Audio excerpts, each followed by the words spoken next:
for being here today.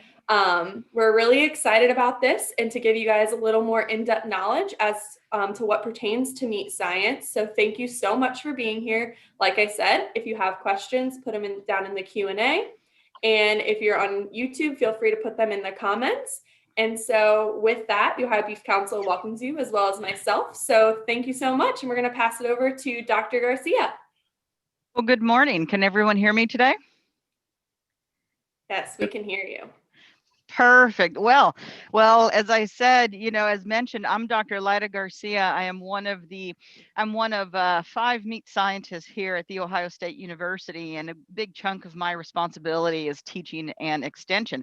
And so that's why you have me today this morning. So I'm very happy to show off our house here at The Ohio State University in the Department of Animal Sciences. We have a lot of good things going on today. And so what we're going to do is, we really want to talk about meat science and where meat science actually falls in the whole grand scheme of our livestock and food industry, right? So when we're talking about food animals, for those who are very familiar in raising youth livestock projects for either FFA or 4-H or what have you, I really want to show how all that connects to that end product of meat cuts and meat quality. And so, but to give you a little insight, meat science, it's not just about raising livestock and for food. There's just so much involved. There's a lot of STEM involved, and STEM is what I refer to as science, technology, engineering, and mathematics. And so there's a lot of history, there's inspection, there's a lot of anatomy with what I do, muscle myology, being able to identify certain muscles and why, along with quality characteristics such as marbling, tenderness, muscle pH, water holding capacity, the muscle's ability to hold on to that water naturally, along with all natural, organic, conventional systems, sensory, processed meats, further processed meats, and it goes on and on, right? So today, we're just going to give you just a little fraction of what we do, because, eventually you're going to have to take my class to understand exactly what I'm talking about. But today is going to be a little teaser. So what we're going to start with is actually, I'm going to give you a tour of the meat lab. And understand there are 4 main areas to the meat lab. We're going to start at the very end, and we're going to work ourselves backwards. And why is that? Well, that's more for biosecurity. It's more of starting on the cleaner side, not to say that it is actually dirty, but we're talking about the process. So that's where all the products get packaged and boxed, and then we're going to end up back at the holding pens when we're receiving the cattle. So why don't you just follow me into this meat lab and let's get started. Let me have this. Great. Awesome. We're really excited. So what we have here today is we have some guests today this is my friend Tom Caden and Lydia. They're from Cargill today, and they actually use our packing plant or our meat lab as a pilot plant. And so it's very common for companies to come into our meat labs and just run pilot studies. As you can see, what they're working on is more of a ground product, of a sausage ground product. You can see behind us here, what we have in this particular room is what we refer to as processed meats. So in this particular area, this is where we're going to use mixers, we're going to use grinders, and we're going to take that wholesale cut and break it down even further. One thing that I do want you to take notice of is that we are a part of the meat industry. We're a fraction. Although our main intent is more on the educational side, we do offer a mock type meat facility to help train our students. So our students here at The Ohio State University, they actually work in this facility and they are empowered. They are taught. They have to make sure that everything that's used is clean, everything that's assembled is assembled correctly, safety, to make sure that they provide that consistent product. Like, for example, what you see here is a multi-needle injector. This is where the product is placed on the conveyor belt and it runs through these needles right here, puncture holes through the product and inject whatever enhancement that we may want to use. We also have equipment, with mixers. We have grinders. Here's one of our grinders here. We do have a 2 chamber vacuum packaging machine. We have, let's see, we have an array of, you know, this is where a lot of the processing and further processing occurs. Let's come on over to the cut room. So with this particular room, we are actually, we utilize this to fabricate or take carcasses from the big carcass and break it down into primals and subprimals. And so this is where a lot of the cutting is going to happen. As also, as I mentioned before, we're busy today. You know, is the we do offer a barbecue science class, and so what you see is our instructors and TAs starting to prep for the class later this morning and later this afternoon. And so that barbecue science class, you know, their final is actually today, and I get to serve on the panel, you know, and try all their good products from their main entree to dessert and sides. Here, what we have is a beef flank steak. You know, I'm really excited to see what's going to happen because I don't even know what food products are coming at me this afternoon. Here, you know, here we have some ribeye steaks, and so and one thing that I do want to share with you is that we actually in our meat lab we have a store and we sell our product. Our students prepare this for our store. So they actually learn the anatomy. They learn how to fabricate from primal to subprimal to retail cut. But as you notice, you know, we have our own label. This is our label. This is the name of the actual cut, and this circle stamp right here is a federally inspected stamp to say that this did undergo federal inspection because we are a federally inspected facility. The number at the bottom, EST, stands for establishment. And this number, 40342, that is our identification. So should anything happen, and the label is still with that product, 40342 is going to let inspectors, let whoever it is know that this product came from this meat lab. Okay, this is a very common process. And so as you can see here as well, you know, we still have industry equipment. We have a bandsaw, we have several knives, we do have deli slicers. You know, here we have a what we call a thawing rack and an aging rack. This is where our meat lab managers will remove product from freezers and let them thaw, or if they want to wet age even further, this is a very good rack to do this on.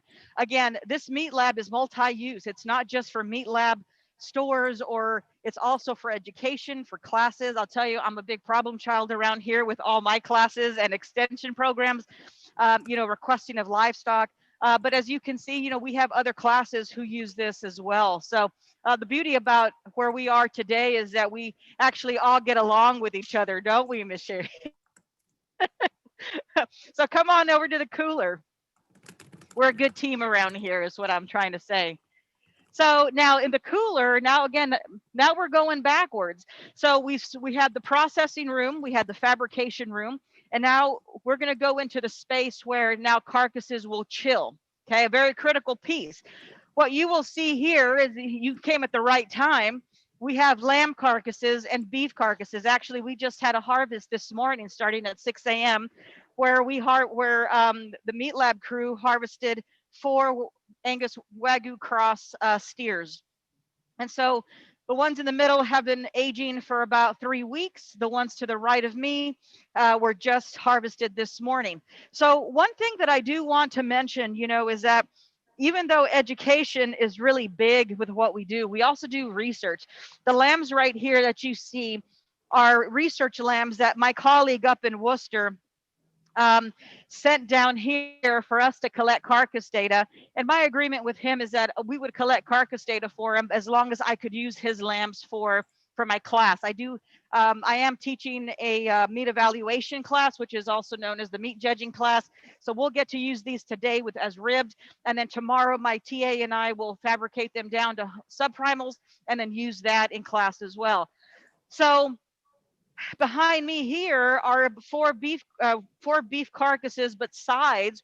We've already fabricated the other side. And I want you to notice where these carcasses were ribbed.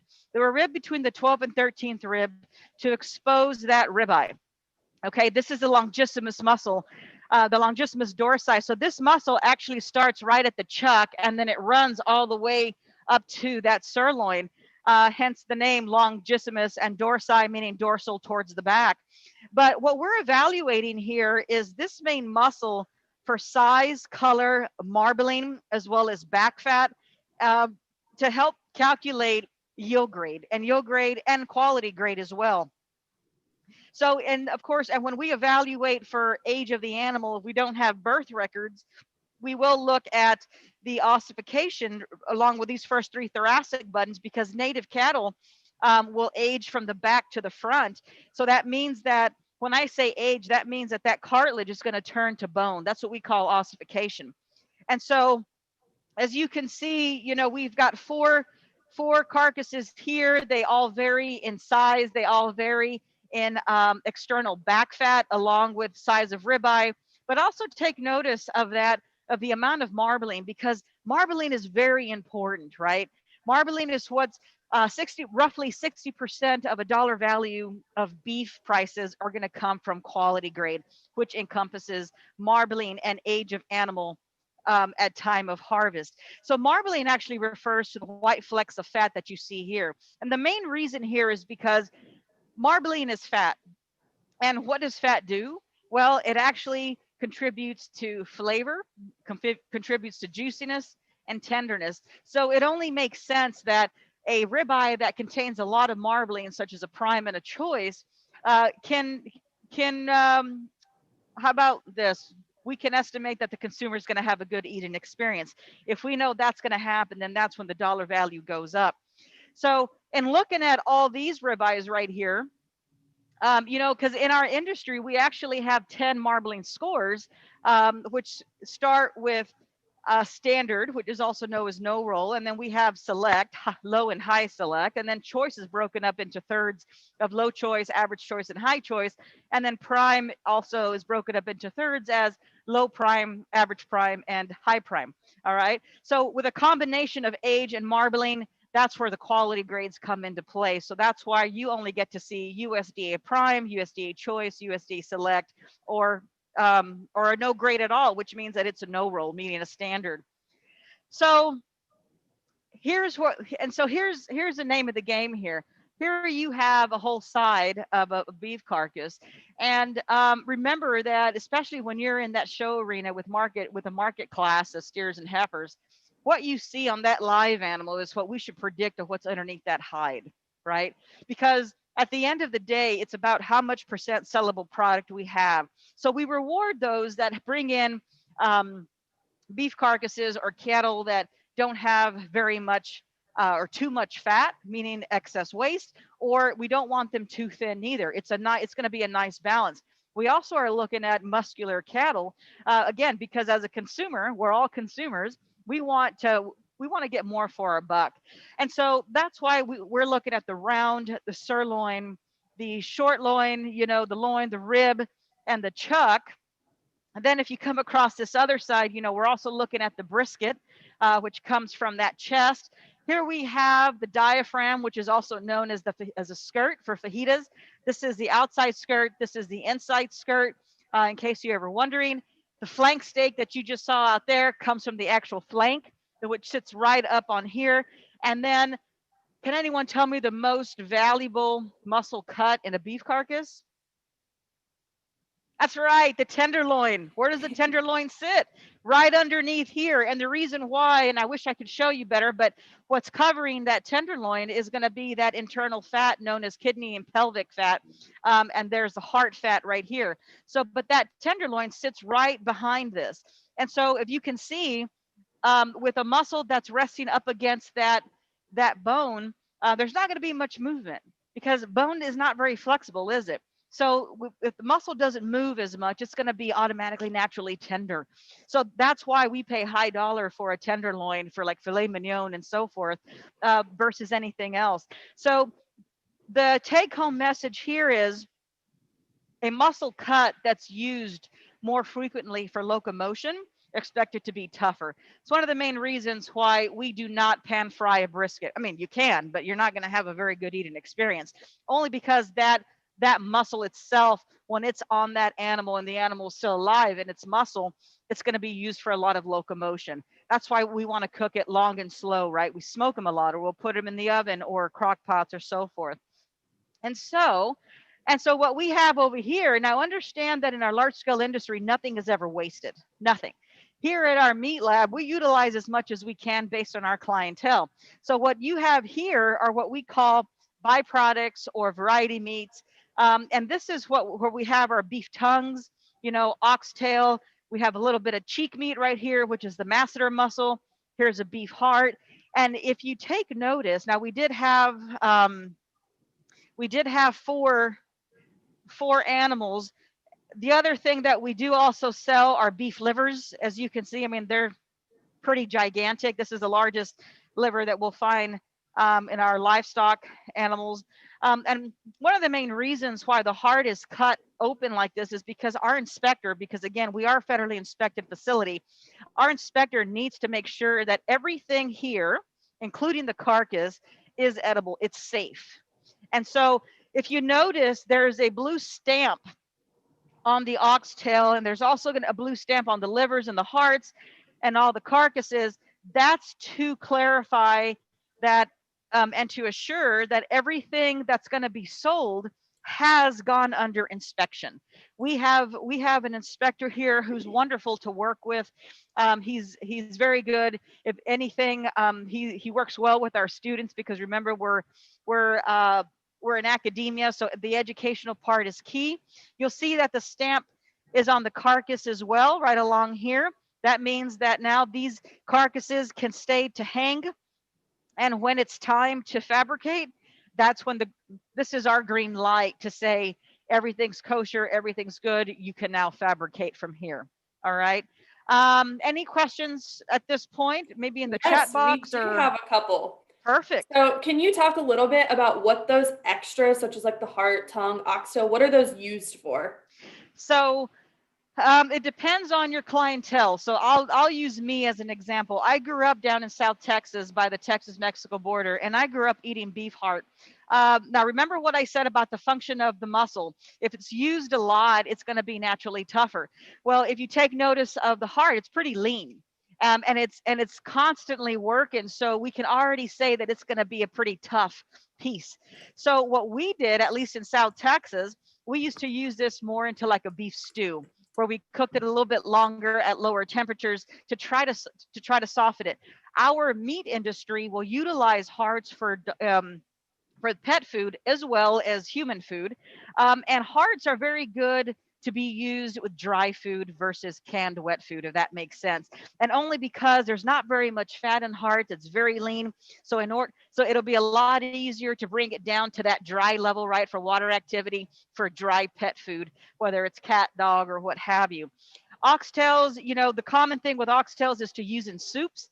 You'll notice, let me see if I can show you, not that one, maybe this one. You can see that here's the tail, and we have all the vertebrae here. We also have some lean around that. So when we cut them in between the vertebrae, because in between the vertebrae is cartilage, we will most likely put that into a soup. It's either oxtail soup or some kind of soup that needs some flavoring, because the tail itself adds a lot of flavor. Let me see what else. Beef tongue. I grew up eating beef tongue primarily because of my Mexican background, especially where I came from South Texas. If you cook this long and slow, like in the oven or in the crock pot, making beef tongue tacos, you can shred it, you can slice it. But primarily, I would say the Latino community that I've seen, at least here in the city of Columbus, utilizes a lot of this, but that's not to say that there isn't any other restaurant out there. So those are just examples of what we can use them for. And then of course the liver. I grew up eating liver and onions. My father was a master at that. Slicing it up, a little salt and pepper. Stop it. I may have to buy one this out. Stop it. But yeah, so everything, we sell as much as we can, because we surely don't want to lose money. We buy these animals for, And the more we can sell, the more it works in our favor. So Ashley, Great. were there any other questions? Yeah, so we have about 20, 25 minutes left just for your time's sake, but also you might be able to answer this as you're kind of moving into the next phase of how much meat do you cut a day? Well, here at our meat lab, you know, it all depends on our schedule. Our meat lab, again, is primarily for education. So it's not, business really isn't at the top. I mean, with education, it's research, extension as well. And then we have our business, at least that's the order. But depending on how much product the meat lab has, sometimes they can cut or fabricate once a week, twice a week. Just last week, they were able to process the other sides of these beef carcasses, because then the next day they had to harvest. And then the next day they had to make bacon or sliced bacon or ground beef. So it really varies on our schedule. And right now we have about 5 students working as student workers here in the meat lab to assist our meat lab managers. But normally we're up to 12 and 15 students. Of course, we're under some abnormal times, right, with COVID, but we're very blessed to have the 5 students that we have here. So it just really depends on what our demand is. Great. And then where do you get your animals from and what other animals are harvested there? Very good question. So I'm going to lead into the harvest floor here. So is our actual harvest floor, which includes steers and heifers. Bulls, maybe we can. We try not to because they're a heavy beast, but we'll still do them. Cull cows as well. We do swine. We do boars. We do sows. We'll do barrels and gilts. We do lambs and we do goats. We also do poultry. Poultry to include turkeys and chickens, you know, fryers and so forth. Again, that has a lot to do with our classes, with what we offer. And so this facility here, or this area, is, as I mentioned, is a slaughter floor. And you can, if you come this way, you'll see that here we have a cattle chute that's more of a restrainer. Here in the state of Ohio, we cannot double stun, because for conventional livestock that are going to be harvested, by law, we have to stun them, render them unconscious, to follow one of the 5 freedoms of welfare, and that way that they're not able to feel any pain. So once we bring cattle into this cattle chute, we'll stun them using a captive bolt, which is considered mechanical stunning. It will roll the animal out. This is where we will add a chain to this. We'll hoist him, and then we'll have to sever the carotid artery and jugular vein so that death can occur eventually. So with the whole process that we have here, if you remember when I said earlier, we started with the clean side of the process. Even on a harvest floor, we have a clean side and a dirty side. So this side, if we were to draw a line straight down the middle, right along here, the left side would actually be deemed dirty and the right side would be deemed clean, only because of the process. You can see our cradles down here on the ground. You know, we don't usually use cradles in our large scale industry, only because the meat packing plants were designed for efficiency, not necessarily like us on a small scale. But we will roll these cradles over on this side. We'll open up the hide, and that's when we'll start the whole process. The carcasses will then follow the rails. I usually am out at the cleaning side because there's a lot of paperwork that follows, having to do with HACCP. HACCP is a food safety system that was implemented back in 1996 when President Bill Clinton was around, but this was because of the 1993 Jack in the Box outbreak of E. coli ON57H7. So HACCP stands for Hazard Analysis Critical Control Point, and it's basically a system to hold meat packing plants, meat labs, anybody selling meat products, juice, dairy, eggs, accountable to making sure that the products are safe to consume. So, yes, go ahead, Ashley. Nope, you're good. You're doing good. And so if you picture, once everything is done, then that's when the carcasses go back into that cooler where we came from. Once again, we are a federally inspected facility. We have an inspector from USDA who's on site during operations. Our hours of operation are from 6 a.m. to 2:30. Anything past 2:30, if we were to fabricate, especially for education, sometimes, we cannot put it into the food chain because we always need that inspector on site, and we need to fall within the hours of operation. All right. Any questions? I think we are good at this point. Okay, well, let's move on so we can go see Bo. So one last thing before we move on are the holding pens. Now, please understand that we are very big into animal welfare and animal handling here. Once again, it's not just an ethical thing, it's just a thing, it's a right thing to do. Here we have 3 pens.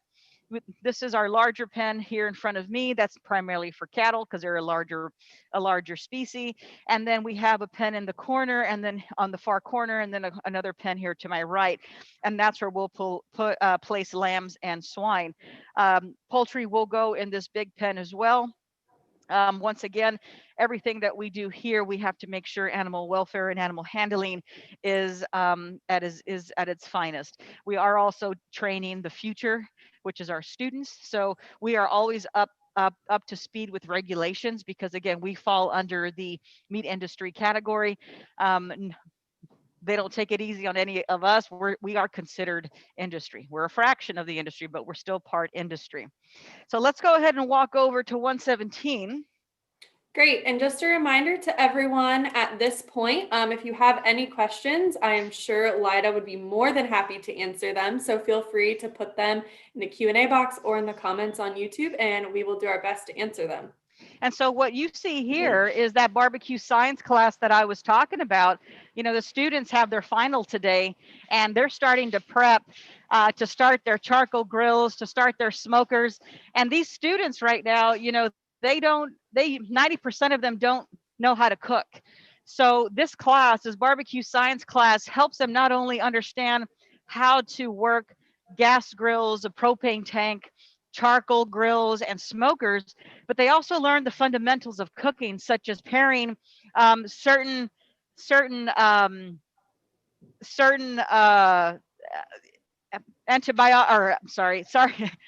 going to say antioxidants, herbs, spices, seasonings with certain cuts of meat, such as lamb, beef, pork, and even certain wines that are included in the recipe. These guys chose a recipe for their final. There's an entree, there's a side, and there's a dessert. And at 4 o'clock today, once again, can you tell I'm excited? I'm going to sit in as a panel and try all this and rate them. So it's really good to see the progress from start to finish. Come on over. Great. That's awesome. So next, what we're going to do is, as you know, I did talk about a little bit of marbling and the impacts of marbling, why the industry emphasizes so much on marbling. And so what we're going to do is, my graduate student, Bo Garcia, he's nice enough this morning to help me with this. And we're going to show you a little demonstration in comparing USDA prime New York strips compared to USDA choice, to show that how tenderness, now this demo is about tenderness, to show how marbling does impact level of tenderness. So what we have today, he went to go get him. So what we did was, my grad student went to go get the steaks to show you, but we used a George Foreman to cook our steaks this morning. We usually want to go to 160 degrees. That's usually a medium internal temperature. And then we will let it cool to at least about a good 36, 38 degree internal temp. And then we're going to use a machine that's going to mock the human jaw as if we were sitting down at a restaurant or at home, and is going to measure the force required to cut through that sample as if it were us chewing on that sample. So one of the main things that we have here, morning, Brittany. So is we have some, this is a prime steak. Let me see what this, This is what we would consider a prime steak. And what would be prime is the amount of marbling that are in the actual muscle compared to a choice. Now remember, choice is broken down into thirds. But in looking at all the fine marbling in that prime and looking at the coarse marbling here, we're looking at prime and choice, just so you see the difference. Now, some people really like prime. Some really don't like prime because some say it's a little bit, it's more of a texture issue. Some prefer maybe choice, somewhere in the middle. Some really don't like the marbling at all. So then they go with select, which obviously would have less than what this choice is, right? The short answer is that you're not wrong. You are the customer, it's your preference. You know, we just need to know as the industry what you like. And it's our job to provide. So what we see here is a Warner Bratzler shearing machine. This machine is actually intended to measure the amount of force required to cut through a sample. Now, what they're doing now is coring, and let's go show them how they're doing it. So we've already cooked steaks for you, and so what my graduate student, Bo Garcia, here is doing is he actually has, go ahead and cut, remember us, straighten it up. And he's going to start taking cores off these samples. Now, the whole point, stay right here. Where's that paper? Where's the paper, Brittany? The up front? Okay.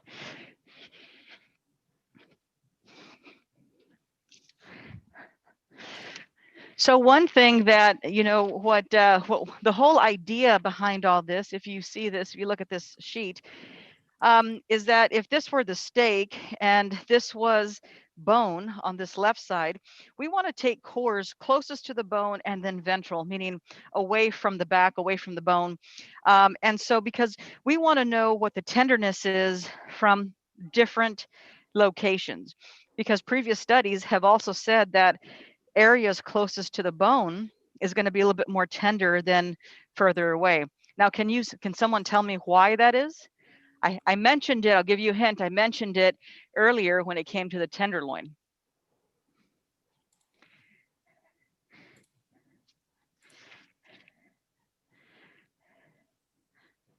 They're not able to answer you on here, Lyda. So if you want to, okay. Chat. Yeah. So if you, I don't have any answers in the chat. So. Okay. So if you remember when I talked about the tenderloin, anything closest to that bone is going to be naturally tender because there's not going to be as much movement. Remember, that bone is not as flexible as just the muscle itself. So that's one of the main reasons why we tend to, or we know that muscle closest to the bone is going to be naturally more tender than on the outer surface. And that's something that most consumers don't know. Of course, this is what we do in meat science. My colleagues across the nation, you know, we all do a lot of sensory. We also do panels of consumer panels, basically saying whether something is liked or disliked. We also have train panels. And the trained panels are the ones who fine tune their palate to identify certain products for hardness, for softness, for tenderness, springiness, and so forth. What we normally do here, at least with the work that I do, it's going to be more on a consumer standpoint to say whether something was good or not, or they liked them or didn't like them. So, and coming back to what Bo and Brittany are doing, Brittany is an undergraduate student in meat science, and Bo is my graduate student in meat science as well. As you can see, they have straightened, they have really cleaned up that longissimus dorsi, and you'll notice that the muscle fibers are running in at an angle. When we see this, this is the actual angle that we want to core our cores. And so this is what I'm referring to is when I say core. Actually, as you can see, Bo is actually going to demonstrate what exactly is happening. Yeah, go right there. And going the same angle that the muscle fibers are running. It's going to be like, there you go. So if you want to take those now and take them over to the, Brittany, if you want to grab those just for a demonstration. And I'll tell you, You know, with my programs, I can't do what I do without my students. My students are my team, you know, and so I have to give them a lot of credit for a lot of this because they make me shine. So really, just let y'all know, I'm sharing the spotlight with my students. So what Bo's going to do here, now if you notice, the units that we're dealing with here are in pounds of force. Now we can do kilograms, we can do the metric system, but we're going to do pounds of force because I think we understand that a little better. And so we got to make sure that it's zeroed out. Bo's going to place that core right in the center of that little, or as my students say, shinamadig. And then he's going to hit the yellow button, and then it's just going to come right down. And so what it's going to measure is that this core is going to be forced through that triangle to cut through. And if you notice up on top, now you'll see that the number is 6.7. So that means that it took 6.7 pounds to cut through that, or to shear through that core. Do you know which one you had? Prime. Okay, so we're just going to do 6.7. Okay, so go ahead and do another one. We got to make sure that we zero it out, or tear it. Sorry. Where's my tear?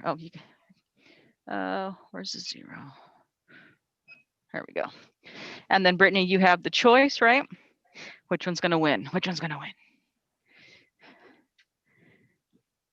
Lyda, can you talk a little bit about why it's important again, maybe of testing the tenderness and why that's necessary? Very, very good. So the main reason why we do this is because in my world of academia and research, in order to run statistics, we need numbers. And so as you can see, like that sample was a 5.5. So that means that I'm going to come in, and then after about 5 of them, but we won't do 5, we'll just do 2. And then if you want to grab the choice, then we will take an average of that overall stake. Remember, if we have 6 samples, we're then going to take an average of all these 6 to get a good representation of the amount of force required to cut through these cores. Once again, statistics is very important in science. Without statistics, we feel that we don't really have a leg to stand on. So this helps measure what we call an objective means of measure to complement our consumer panel. Remember, as I said earlier, which would be considered subjective, because when we use humans, we tend to consider that subjective to a point. Using a machine for more consistency is what we consider that more an objective. Okay. So, any questions up until now? At this point, we have one of how much do you guys work a day, like per hour, would you say?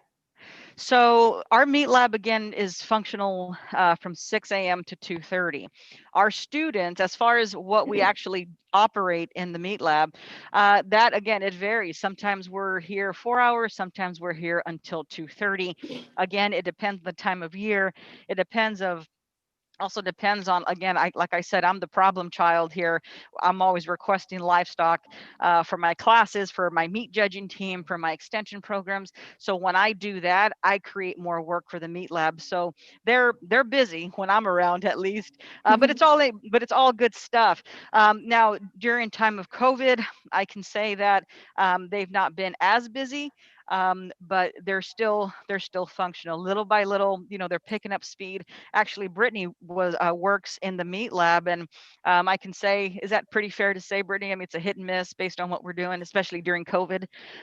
But again, 6 a.m. is their starting point, and that's not always very popular with our students. Yes. And how do your students know what procedures to follow to be safe in the lab? So that's a good question. So they actually are trained. They have to be taught by our managers and even some of us faculty who come in and jump in that meat lab. They need to be taught about the safety of handling of knives, of certain equipment and machinery. They also learn they need to make sure that they have a sharp knife, because a very dull knife is extremely dangerous. They also are provided equipment such as knives and scabbards.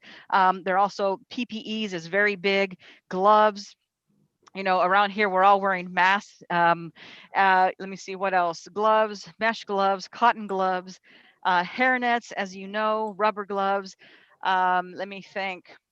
Boots, they do have rubber boots, non-slippery, non-slip boots, because then when it comes to food safety, they have to follow our HACCP plan, and that's where they're also taught how to mix certain cleaners together, how to actually wash, how to rinse down with a high pressured hose of 160 degrees temperature, how to wash, what soaps to use to wash, to rinse, what sanitizers to use. I mean, so they are taught everything in house. The beauty about a meat lab, at least a university meat lab, is that we don't have to get the product out as fast as large scale packers, if that makes sense. There's some teaching going on the large scale packers, but it's more about getting the product in or getting the animal in, getting the product out. Here at our level, remember, education is number one. So teaching our students the right way of doing things to set them up for those who decide to go into the industry, they at least are well prepared, well equipped of what's coming. And so, yeah, a lot of it is just teaching, and then, like I said, we empower them into doing taking on certain responsibilities that then, in my opinion, really help them connect the dots. Great. Can you talk about some of the career opportunities that might, be available to students? Yeah, for meat science, absolutely. Well, I have a PhD, so that means that I went a whole 11 years of college straight. I won't do that again this lifetime or next lifetime, maybe the third lifetime from now. But I went straight 11 years, starting from high school to a junior college, then to Texas Tech University, and then my master's, or bachelor's, master's, PhD, and a 1-year postdoc. But I wanted to be a professor. I love teaching. I love working with extension. You could also go into working for the government, either the national government as USDA, in inspection or in grading, or you could also work at your state government, such as in our case is ODA, Ohio Department of Agriculture, and go into inspection. Now, we don't offer a grading service at the state level, but we do have food safety here as well. Food safety is big as well, and with meat science. You can go in, you can work for these large scale packers such as Cargill's, Tyson's, Hormel's, Campbell's Soups, and go into either the production side of it, which is at the packing plants on the floors, as managerial positions such as managers, supervisors, so forth. Or you can, if you get a PhD, you can even go into headquarters, work at headquarters and do product development, research and development. If you're really good at playing with food products and ingredients and seeing, trying to mix item one with item two on this ground beef product to see what happens. That's called product development. Something as simple as that. You can also work at the export trade. So that means that working with other countries in importing meat products, or even the United States exporting, we can do that too. Biosecurity, let me think. My goodness, and it just goes on, but that's just really off the top of my head. The other piece that I want to talk about, because my graduate student Bo is actually going to follow in my footsteps, which he just told me he wanted to steal my job in about 20 years, which I'm delighted with that. But the other thing is extension. Right? If you're really good with people and you like that interaction, but you like that educational piece and relaying the message from what our colleagues here do, who are great researchers, taking their bits of information and then relaying that down to the communities, producers, using extension could be a good avenue. But my biggest advice for you young people who are watching and soon to be watching is figure out what you can do to make yourself valuable. In other words, learn the trade, learn a different language, make yourself so unique that you're hard to replace, because we're in a very competitive time today. And one thing that really saves me is not just for my formal training, is that I'm bilingual. I speak Spanish. So that really opens up doors for me as well. So if there's anything you remember today, it's learn how to make yourself valuable, make yourself unique. learn new things, go outside of your comfort zone, keep reading, keep talking to people. Hell, reach out to us here in Extension, and we'd be happy. I'm happy to have you shadow me, which is really not a secret around here, because during the summers I have young folks, high school students, following me on Carcass shows. That's all part of it. So don't ever hesitate. Parents, if you're watching, don't hesitate to reach out to us, because we need your children who come from agriculture to stay in ag. Great, thanks. And then we're just going to wrap up with two last questions that we had. So I don't know if you want to kind of do a little rapid fire here to keep us on time, but what is your guys' favorite animal to butcher in your lab? Well, I don't know if we have a favorite, but the predominant species here is swine, followed by beef cattle. Yeah, but only Great. because, it's so common. And then the last one of how many students on average are in your classes?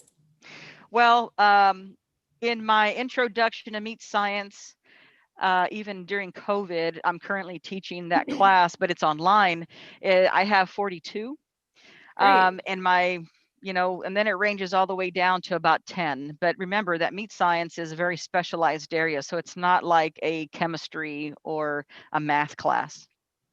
Awesome. Well, thank you so much today, Lyda. We really enjoyed touring the meat lab and hearing from you, as I'm sure everyone else did. So thank you so much. To those that are watching, if you're on Zoom, there will be a survey after, so please fill that out. And for everyone else, be checking your email. We will be sending out the survey via email, as well as the link to this post or to this video. So thank you again to both Lyda and everyone watching. We really appreciate it.